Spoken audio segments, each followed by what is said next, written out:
paz de Deus, meus preciosos e queridos irmãos, sempre no glorioso nome do Senhor Jesus. Vou analisar neste vídeo as perversões dos nossos primeiro, segundo e quinto ponto de doutrina. Veja o vídeo. Bem, a respeito dessas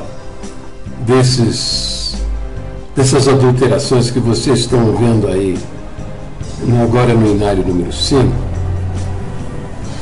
eu venho pregando, falando, desde o ano 2000, que o ministério não acredita, primeiro no primeiro ponto de doutrina, que a Bíblia diz que a Bíblia é a infalível palavra de Deus inspirada pelo Espírito Santo. E eles não creem nisso. Tá? Eles acreditam que a palavra está na boca deles e que a Bíblia é letra morta. Entendeu? Então a Bíblia não é a palavra de Deus. A palavra de Deus é o que sai da boca deles. Tá? Muito bem. Só que a nossa doutrina não é essa. A nossa doutrina é que a Bíblia é toda inspirada por Deus e por isso ela é a nossa regra de fé e prática. Então a palavra que o pregador fala no tribuno, ela veio de Deus se ela está de acordo com o ensino registrado nas Escrituras. Porque se não estiver de acordo com o que está registrado na Escritura, não é de Deus. Entendeu? Simples assim. Por quê? Porque de uma fonte tão pura e santa, perfeita como é o Espírito de Deus na revelação do ensino das Escrituras, você não pode ter ensinos diferentes, contraditórios. A Bíblia afirma que ela é toda inspirada por Deus, que ela é a palavra de Deus inspirada. A própria Bíblia nos afirma isso. Né? Os apóstolos escreveram, os profetas escreveram isso, né? Debaixo da guia da inspiração de Deus.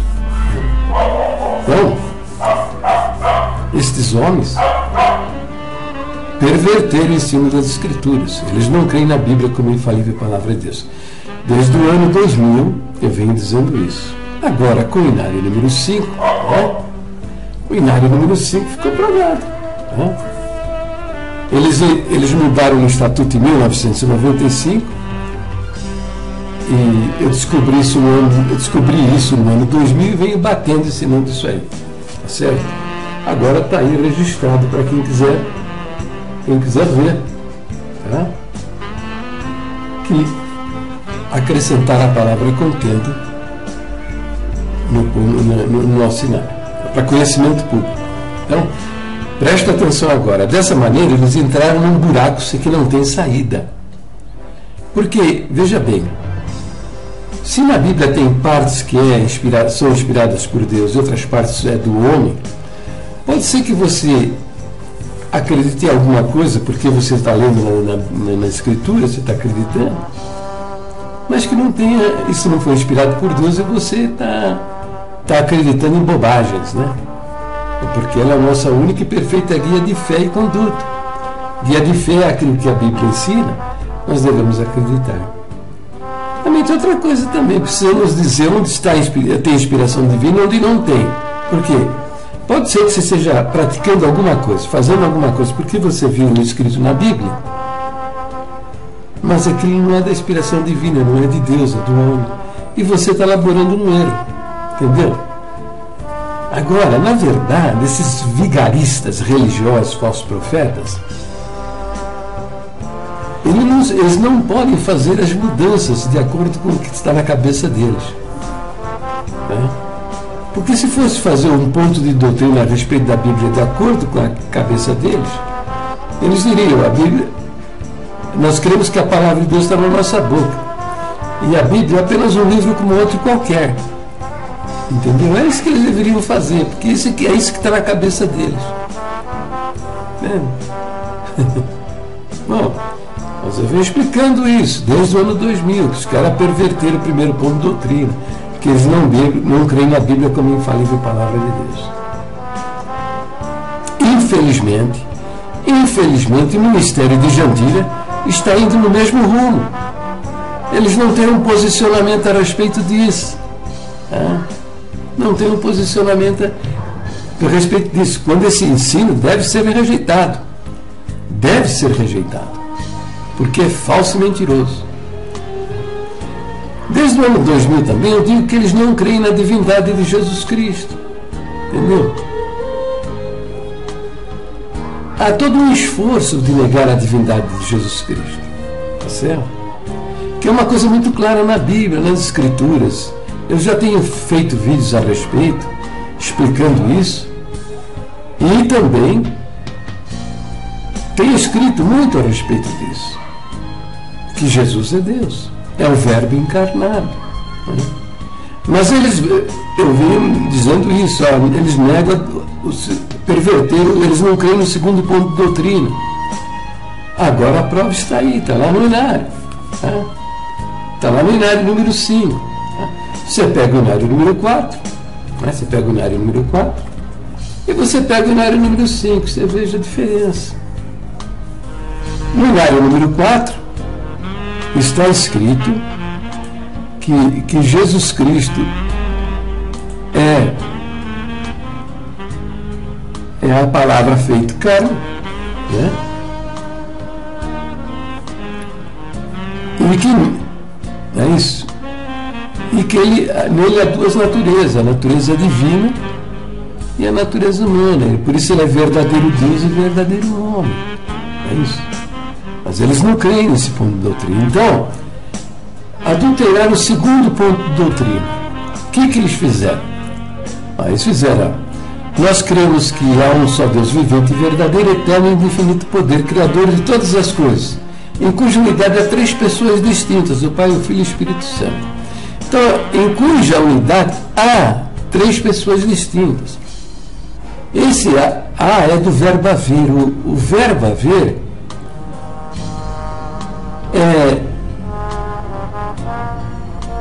indica uma situação permanente, que não muda, que não se altera. Então, eles substituíram, no segundo ponto de doutrina, o verbo haver pelo verbo estar.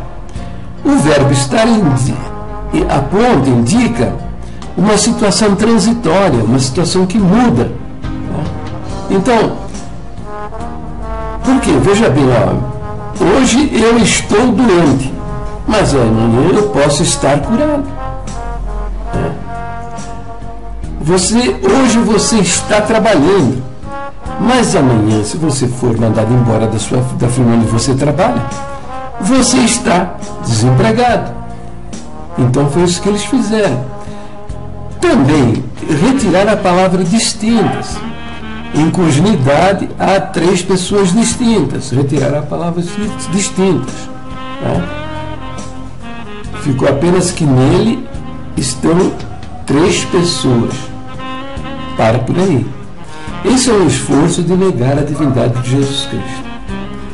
Eles têm um problema sério também para mudar, que é o terceiro ponto de doutrina. Como é que vai mudar isso aí? Eu não sei. Mas esses homens são criativos demais. Né? Então, por meio de linguagem subliminar, eles estão passando esses conceitos falsos de que Jesus Cristo não é Deus. Entendeu? Então, eles vão dar um jeito de sair daqui 5, 10, 15, 20 anos, vão também adulterar esse ponto de doutrina, não eliminá-lo. Tirar. Entendeu? E perverter. E também, eles não creem no quinto ponto de doutrina que diz que a salvação é por meio da fé. Pela fé somente. Então, toda a Irmandade hoje vai no rumo das crenças deles. Que é só para se você salvar, você precisa batizar, você precisa ser firme e fiel, você precisa praticar boas obras, você precisa pertencer à igreja, que é a igreja única, tal. Todo esse discurso mentiroso. Quando de fato a salvação só acontece pela fé. Está lá bem escrito em Efésios 2,8. Porque pela graça sois salvos por meio da fé. E isso não vem de vós, é dom de Deus, não vem das obras para que ninguém se glorie. Muito bem. Mas agora eu vou explicar para vocês. Eu tenho feito vários vídeos explicando que Jesus Cristo é Deus encarnado. Porque ele é o verbo de Deus, ele veio diante de Deus. Então entenda uma coisa: na eternidade não existia essa relação pai e filho. Não existia essa relação pai e filho. Existia o verbo. João fala no primeiro capítulo, no capítulo 1, verso 1, no princípio era o verbo estava com Deus, o verbo era Deus. Então não existia essa relação. Ele é o verbo, ele veio de dentro de Deus. E o verso 14 diz que o verbo se fez carne e habitou entre nós. Entendeu? Então, ao entrar no mundo, no ventre de uma mulher, então ele assumiu uma natureza humana. Então é o que diz o terceiro ponto de doutrina. Nós cremos que Jesus Cristo é a palavra feito carne, havendo assumido uma natureza humana no ventre de Maria. Então ele foi um esperma, quer dizer, uma semente, que fecundou o óvulo de Maria, ele foi um zigoto, ele foi um feto, ele foi um bebê e se fez homem. Quando entrou no mundo, o anjo disse aos seus pais, José e Maria, que lhe desse o nome de Jesus. E Cristo é um título. Se você ver lá no Velho Testamento, você vai ver reis recebendo o título de Cristo. Cristo é no grego. No hebraico, você vai ver o título é Messias. Messias, que quer dizer, significa o ungido de Deus. Então, lá no Velho Testamento, reis e sacerdotes receberam o título de ungido, que significa Cristo na língua grega. Entendeu? Agora eu quero explicar uma coisa que é um detalhe, sabe? Mas é muito importante que vocês tomem conhecimento disso. Veja bem, na língua portuguesa nós temos a palavra saudade. E eu escuto sempre dizer que a palavra saudade, representando aquilo que ela é exclusiva, da língua portuguesa. O inglês, o francês, o espanhol, o alemão não tem uma palavra para exprimir esse sentimento tão bonito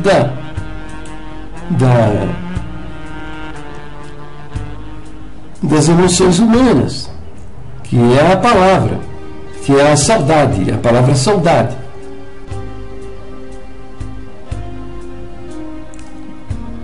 Então veja, no grego também nós temos uma palavra que tem um sentido, um significado muito especial e que nós não conseguimos traduzir exatamente o que está no original grego.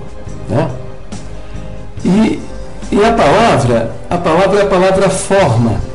Tá? No grego há duas palavras para forma, formato. Assim também no grego, nós temos a palavra forma, que é traduzido para a língua portuguesa como forma, formato, imagem, aparência, né? Entendeu? No original, no grego, há duas palavras com sentidos diferentes, né? Para a palavra forma. Então você veja esse texto aqui, ó, em Filipenses capítulo 2, né? Versículo de 6 a 8. Ó.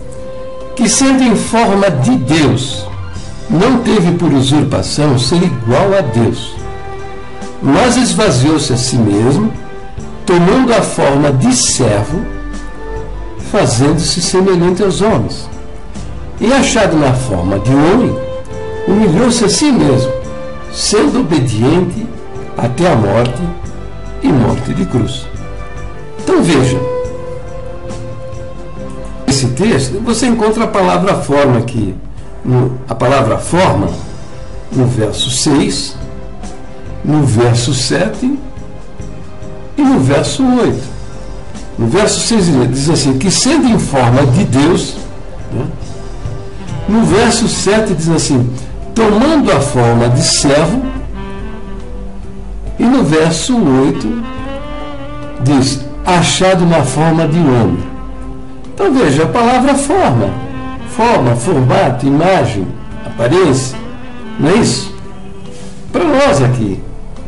Mas no grego, essa palavra, no original grego, ela está escrita de maneira diferente. ela tem um significado diferente. Então veja, são essas duas palavras, morfê, né, e esquema. Morfê, no grego, significa a forma interior, o que está dentro. E esquema significa a forma exterior, aquela que você pode ver. Entendeu? Então, essas duas palavras, morfê, que significa forma interior, e esquema, que significa forma exterior, formato exterior, imagem exterior, né? Elas estão aí nesses versos. No versículo 6, no versículo 7 e no versículo 8 de Filipenses, capítulo 2. Então vamos ver. O verso 6 diz assim, falando sobre Jesus, que sendo em forma de Deus, tá? Que sendo em morfê de Deus, essa forma, palavra forma aqui, é morfê. Então significa que sendo no formato interior de Deus, Jesus Cristo, que sendo a imagem interior de Deus, tá? Não teve por usurpação ser igual a Deus. Quer dizer, usurpar é você reivindicar, exigir para si uma coisa que você não tem direito. Tá? Está querendo dizer essa frase que todas as vezes dizendo que eu e o seu Pai somos um, né? Eu sou o pão da vida, eu sou a luz do mundo, eu sou o caminho, a verdade, a vida, eu sou a ressurreição, eu sou o bom pastor, entendeu? Ele estava se identificando com o Deus de Israel, o próprio Deus Criador. Então, quando ele dizia isso, ele não estava reivindicando para si uma coisa que ele não tivesse direito. Por quê? Porque ele, de fato, é o próprio Deus encarnado, o Verbo que se fez carne. Entendeu? Depois segue dizendo, não teve por usurpação ser igual a Deus. Veja que Jesus está dizendo que, Paulo está dizendo que Jesus é igual a Deus. Igual significa o quê? Mesmo tamanho, mesma consistência, mesma textura, mesma cor, mesmo caráter, mesma essência. Entendeu? Isso significa, quer dizer igual. Ele não é semelhante a Deus. Igual a Deus. Tá? Como você não é igual a mim. Você é meu semelhante. Não há nenhum igual ao outro. Nós somos diferentes nas digitais, na íris do olho, no DNA. Somos diferentes. Não há dois iguais. Mas Paulo está afirmando que Jesus Cristo é igual a Deus na sua forma interior, no seu formato interior, na sua imagem interior, igual a Deus, porque é o próprio Deus que encarnou. Né? Diz mais, aqui diz assim, mas esvaziou-se a si mesmo. Tá? É difícil, a maioria das pessoas, se não tiver um consciente exame das Escrituras, e às vezes por falsos ensinamentos, é difícil compreender que Jesus Cristo fosse o Deus encarnado. Por quê? Porque ele sentia fome, fraqueza, cansaço, tinha emoções, chorava, sentia depressão, tristeza, sentia agonia. Então você vê este Deus descrito nos evangelhos, a maioria das pessoas acha, não, Deus não poderia ser isso, de maneira nenhuma. Mas Paulo está dizendo aqui que ele esvaziou-se de si mesmo. Como poderia Jesus esvaziar-se de si mesmo na encarnação? Como é que Deus poderia esvaziar-se de si mesmo na encarnação? De que maneira ele se esvaziaria? Se esvaziar dessa morfê, essa forma interior, esta imagem interior, esta essência de Deus que ele era, como é que ele poderia se esvaziar? É que ele, de uma maneira maravilhosa, ele não exerceu seus poderes de onisciência. Você lendo os evangelhos, você vai ver que ele afirma: quanto àquele dia, àquela hora, ninguém sabe, só o Pai. Entendeu? Porque ele afirma que ele não sabia. Ele teve que aprender pela sua experiência e pelas informações adquiridas até de outras pessoas. Teve que aprender, crescer em conhecimento e em sabedoria, como está nas Escrituras. Entendeu? Por quê? Porque ele esvaziou-se da sua onisciência. A Bíblia diz que, o Novo Testamento diz que ele foi tentado por Satanás. Como Deus pode ser tentado? Se um dos atributos divinos é a santidade absoluta. Mas ele esvaziou-se disso. Entendeu? E foi homem como nós, sujeito às mesmas fraquezas e às tentações. Onipresença, que é um atributo divino, Deus está em todos os lugares. Ele se esvaziou disso. Ele se esvaziou da sua onipresença. E a sua divindade ficou confinada a um corpo humano, que recebeu o nome de Jesus Cristo.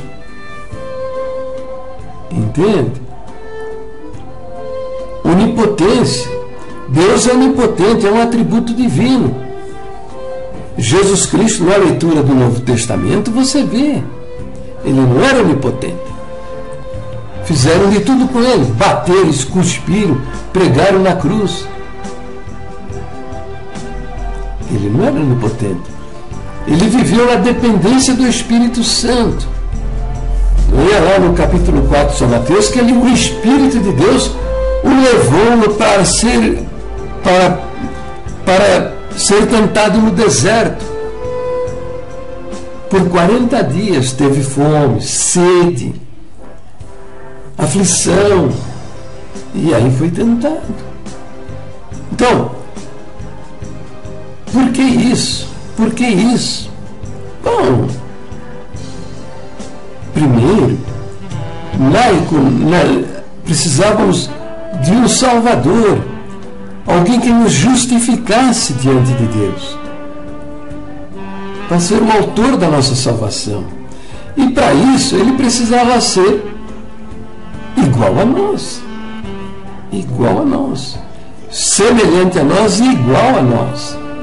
Por isso, ele encarnou num corpo no ventre de Maria, encarnou no óvulo de Maria e entrou no mundo.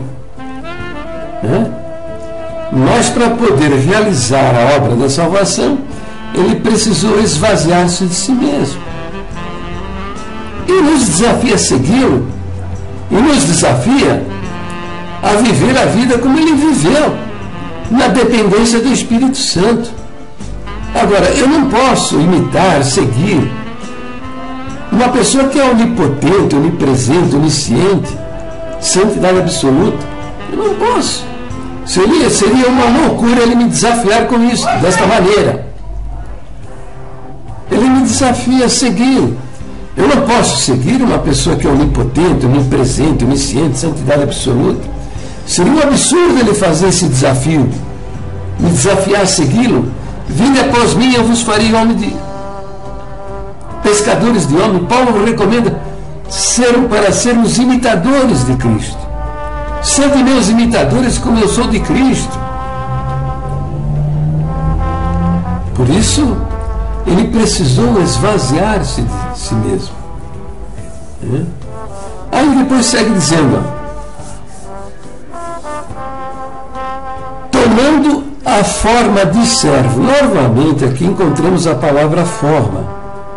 E ela é a mesma palavra forma usada no verso 6, que diz que ele existia na forma de Deus, na morfê de Deus. A palavra morfê também, tomando a forma de servo, tomando a morfê de servo. Quer dizer, ao entrar no mundo como um ser humano, o seu interior, a morfê interior dele, era a morfê humana também. Sentindo depressão, tristeza, angústia, dúvidas, a possibilidade de ser tentado como nós, exatamente como nós. Por isso você vê ele, os evangelhos dizer que ele sentia tristeza, sentiu a agonia da morte, né? Entendeu? Então ele tomou a forma interior do homem, fazendo-se semelhante aos homens, né? Então aqui já não é igual. Ele tornou-se semelhante a você e a mim, quer dizer, tem 2 olhos, nariz, boca, orelhas, né? Igual, semelhante a você e a mim. Não igual a você e a mim, porque não há iguais entre nós. Existem semelhantes, né? Depois segue dizendo, o verso 8 diz assim, e achado na forma de homem. Novamente a palavra forma que nós encontramos na língua portuguesa, encontramos no verso 6, no verso 7 e no verso 8. Agora aqui, só que no grego, a palavra forma aqui é outra palavra. É esquema, que significa o formato exterior. Quer dizer, que é o formato exterior? Aquilo que você pode ver. Então, e achado na forma de homem, quer dizer, achado, os homens quando andavam entre as pessoas, achavam Jesus. E achavam o quê? Aquele homem. Entendeu? Como ele viu as outras pessoas, o exterior de Jesus. Né? Então, achado na forma exterior de um homem, humilhou-se a si mesmo, sendo obediente até a morte, e morte de cruz. Então agora eu vou usar um exemplo muito simples, né, para no esforço de explicar a diferença entre estas palavras, forma interior, morfê, forma interior, ou imagem interior, né, e esquema, que significa forma também, só que a forma exterior, a aparência das coisas, aquilo que nós podemos ver. Tá? Então eu vou usar esta garrafa aqui de Guaraná, tá vendo? É Guaraná Caçula, tá vendo aí a marca? Tá? Então, o que você está vendo aqui é o formato exterior dessa garrafa, entendeu? É o esquema dessa garrafa. Mas ela tem um morfê? Sim, tem um morfê. Onde está o morfê dela? A forma interior. É o que está dentro. Olha, eu vou tirar a morfê dessa garrafa. Aqui tem um balde, né? E eu vou colocar, ó,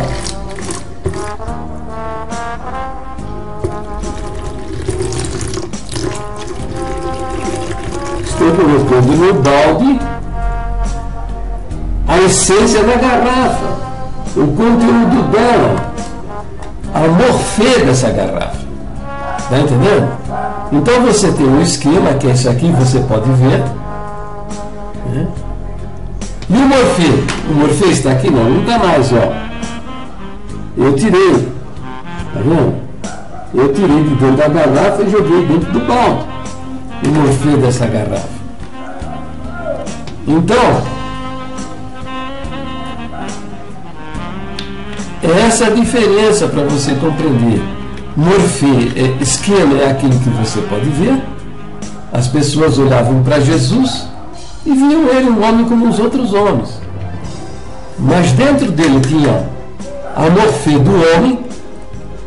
Quando ele assumiu a natureza humana, ele também assumiu a morfê do homem, a imagem interior do homem, o formato interior do homem, que são as suas emoções, e angústias, e prazeres, e tristezas. E também entrou no esquema, no exterior, no corpo do homem, com a morfê de Deus.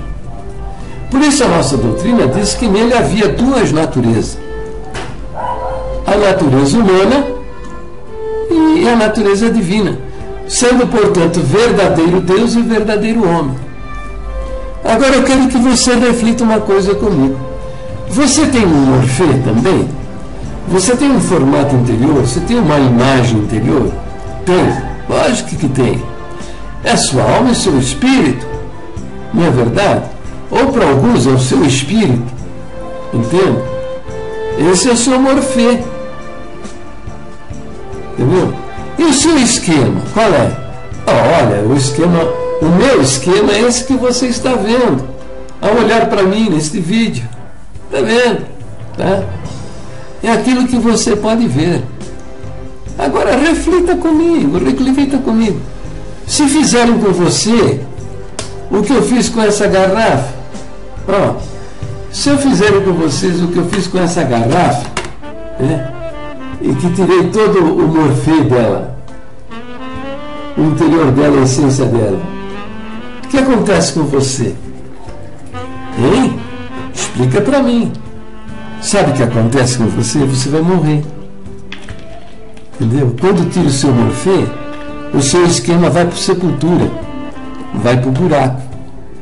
Não é verdade isso que eu estou falando? Por isso que Jesus é o morfê de Deus, a palavra de Deus, mas ele não se separou do próprio Deus, porque eles não se separam, eles são um só. Como Jesus falou, eu e o Pai somos um. Entendeu? A doutrina está dizendo exatamente isso, né?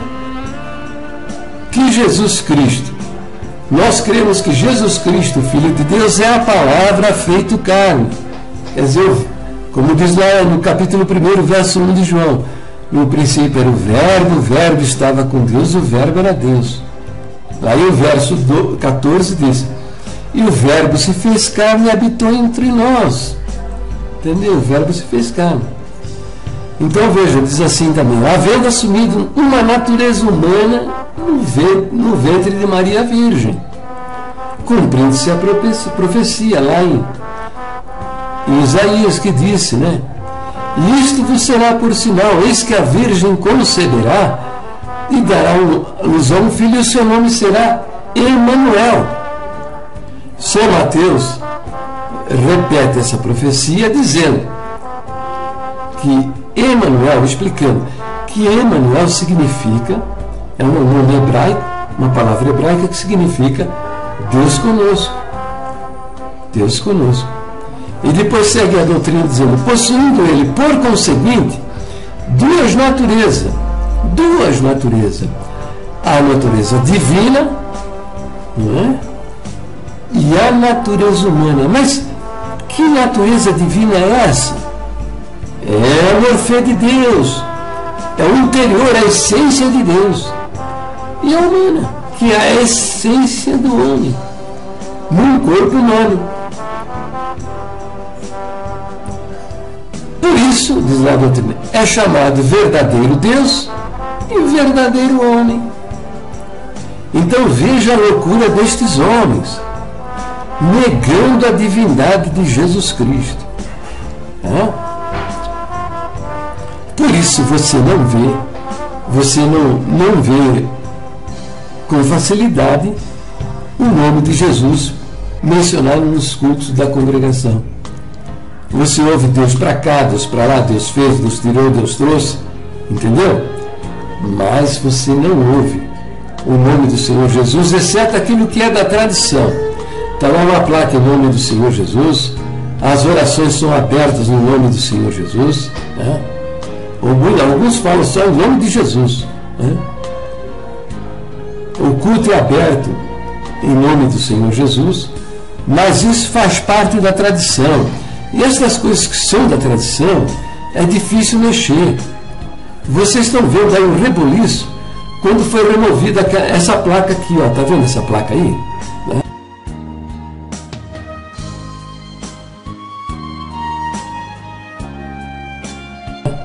Quando eles retiraram essa placa acho que foi no ano de 1998, acho que foi, que retiraram a placa de dentro da igreja, houve uma perturbação por causa disso. Por quê?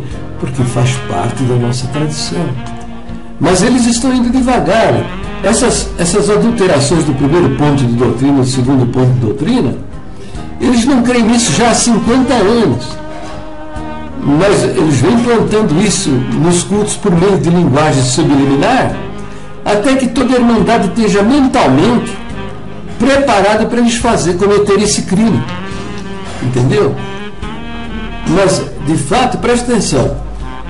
Quando você vai a um culto e o ministro assume a tribuna, o ministro assume a tribuna do culto, você, naturalmente, acredita que ele está em harmonia com os 12 pontos de doutrina.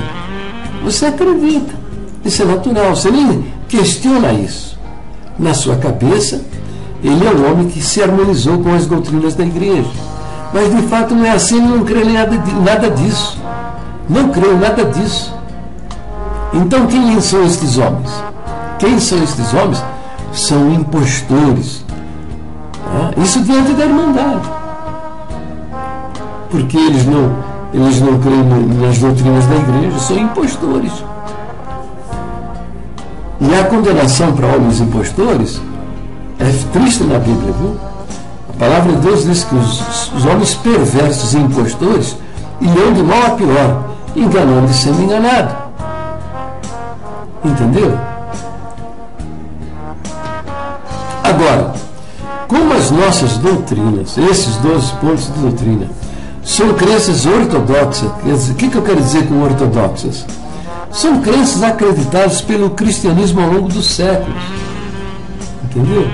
Então, estes homens, diante da Bíblia, de negar o ensino das Escrituras, com essas heresias que eles têm nas suas cabeças, são falsos profetas, obreiros da fraude, são obreiros fraudulentos. Tá? Obreiros fraudulentos. Tá? Bem, meu prezado e querido irmão, você está vendo que eu estou falando a verdade, mostrando nas Escrituras o fundamento das nossas doutrinas. Né? E divulgue os meus vídeos aí nas redes sociais, no Facebook, no Instagram, lá no Twitter, lá nas comunidades do Google+, para que a nossa irmandade conheça a palavra de Deus, qual é o verdadeiro Evangelho, os fundamentos da nossa fé, e salvem as suas almas crendo no sangue derramado na cruz do Calvário para o perdão dos seus pecados, e parem de acreditar em doutrinas humanas, em tradições humanas, porque, como você está vendo, são heresias. O ministério está desviado das nossas doutrinas originais.